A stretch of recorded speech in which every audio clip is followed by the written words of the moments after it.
Hello students, welcome back to my channel. Today we are going to look at the second aspect of the poem Birches. The first aspect we had discussed in our last video. We were talking about the naturalistic aspect, which means the scientific facts that the poet was talking about right at the beginning of the poem. We had discussed it in our previous video. Today we are going to talk about the part of the poem where he talks about his imagination.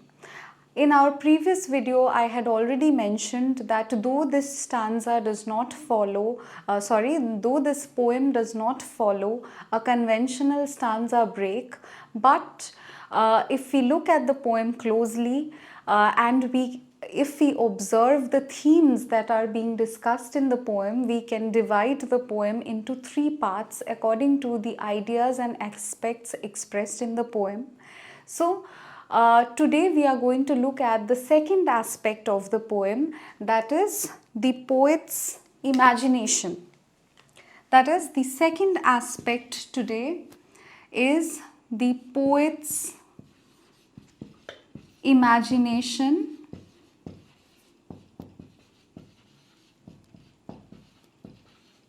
We can also refer to it as his nostalgia, because we see that this particular part that we are going to read today also talks about or also reflects Robert Frost's own childhood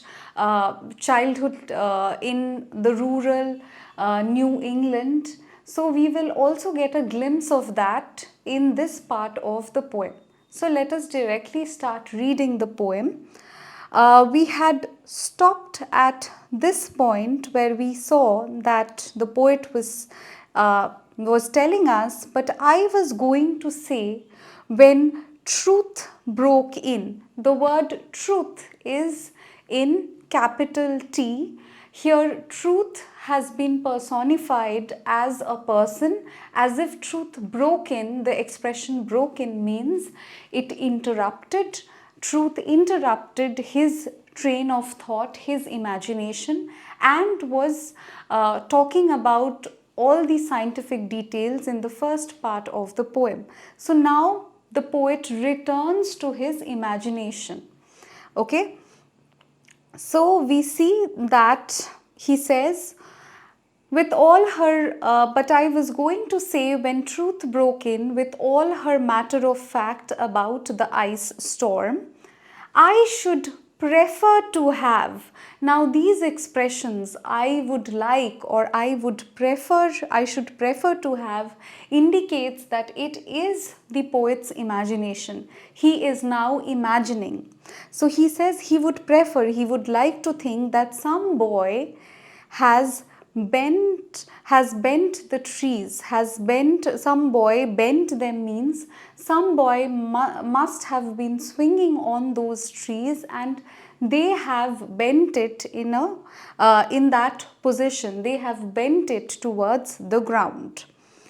As he went out and in to fetch the cows. So he imagines a young country boy who perhaps was out there with the cattle, and he must have on his way played with these trees and have bent it towards the ground.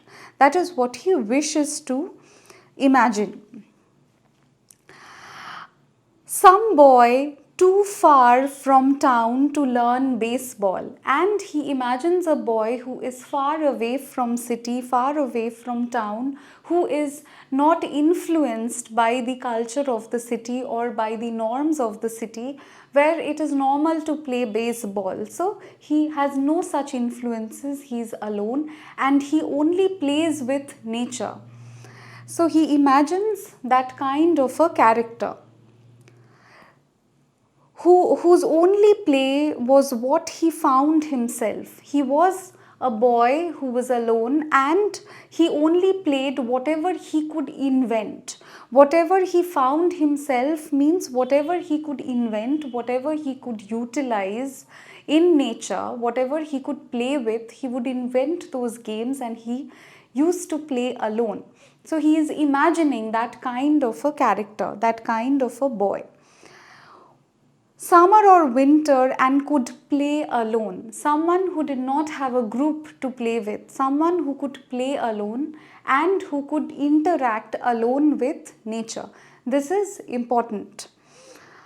One by one, he subdued his father's trees by riding them down over and over again until he took the stiffness out of them. So, the poet imagines a character.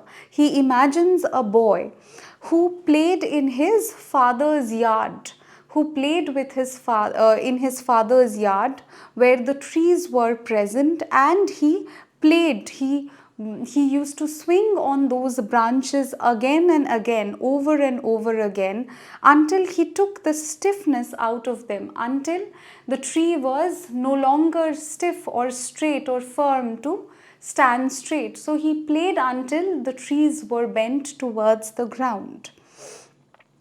And not one but hung limp. That is, not, he played with all the trees until and unless the trees were subdued towards the ground. It no longer stood straight.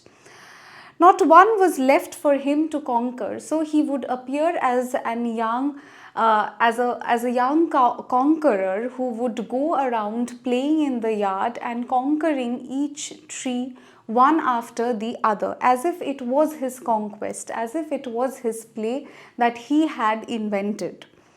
He learned all there was to learn about not launching out too soon.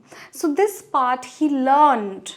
This indicates that what the child could learn from nature. So his lessons that he learned from nature. This is also an important part of the poem that you can mark for examination purpose. He learnt all there was to learn about not launching out too soon. So he learned certain lessons from nature. He learned that while swinging, he should have control over himself. There should be self-control. He learned not to launch out, not to swing out too soon, and so not carrying the tree away clear to the ground. So he knew how much pressure he need to apply in order to launch out, so that he could keep the tree on the ground, so that he learned not to be too rash, so that he learned how not to break the tree while launching out. He always kept his poise to the top. He always kept his poise to the top branches, climbing carefully with the same pains you use to fill a cup up to the brim. He always kept his poise to the top branches. That is, poise means here he kept his balance. He carefully kept his balance. He was careful, and he learned to climb carefully with the same pains you use to fill a cup up to the brim and even above the brim. So how careful? He learned to be careful. He learned to balance himself properly. He learned not to destroy the tree completely, not to break it completely, but with balance he learned how to rise up. And he learnt it with a lot of pains. And now the poet is comparing the pains with the same pains you use to fill a cup up to the brim. Now, if we fill a cup which is already full, we need to be very careful when we are pouring in liquid. So we are gaining new knowledge. It is also indicative of the fact that the child is gaining new knowledge with its interaction or with his interaction with nature. So he is taking a lot of effort, and it is, when you are very careful to pour a cup, when you are pouring liquid into a cup, inside a cup which is already filled and even above the brim. So there is a point when the liquid is almost overflowing, but it is right a little above the brim. It is almost crossing the brim, yet the liquid balances itself precariously on the cup. So that kind of pain, that kind of precision he learned from nature. He learned how to use his skill effectively. Then he flung outward, feet first, with a swish. So this sound, this use of sound is very relevant. He uses the word swish, and then after he has learned how to position himself, how to balance himself perfectly, only then he flies out. He pushes his feet first, and with a swish, this is an expression that is known as onomatopoeia. It is a figure of speech that refers to the use of sound elements. Let me write the spelling for you.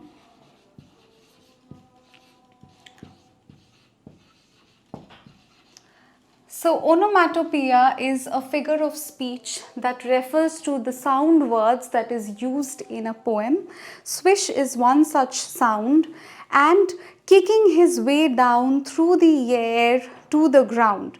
So he is very careful. He kicks his way down through the air to the ground. So he moves out and he again comes down and he again reaches the ground. So this is how he moves upward and again learns how to come down again on the ground and reach safely on the ground. So he learns quite a few lessons from nature. Now the next line is very important, that mainly evokes this idea of nostalgia. That is when the poet admits, "So was I once myself a swinger of birches." This is a very important line. I request you all to mark this line.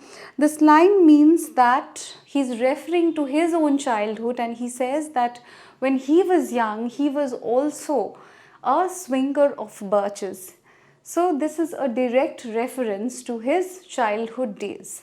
So this is where the poet's imagination ends and he evokes a sense of nostalgia. When he paints the picture and the image of the child, his imagination is greatly influenced by his own childhood experiences. So this is where our second aspect ends, that is the poet's imagination and nostalgia. This is our second aspect. This is where it ends. Now in the next video we will look at the third aspect of the poem, that is the philosophical aspect of the poem. But if you have any problem, any confusion regarding the content of this video, please let me know in the comment section. If you like my work, please like, share and subscribe to my channel. I will again meet you all in the next video. Thank you.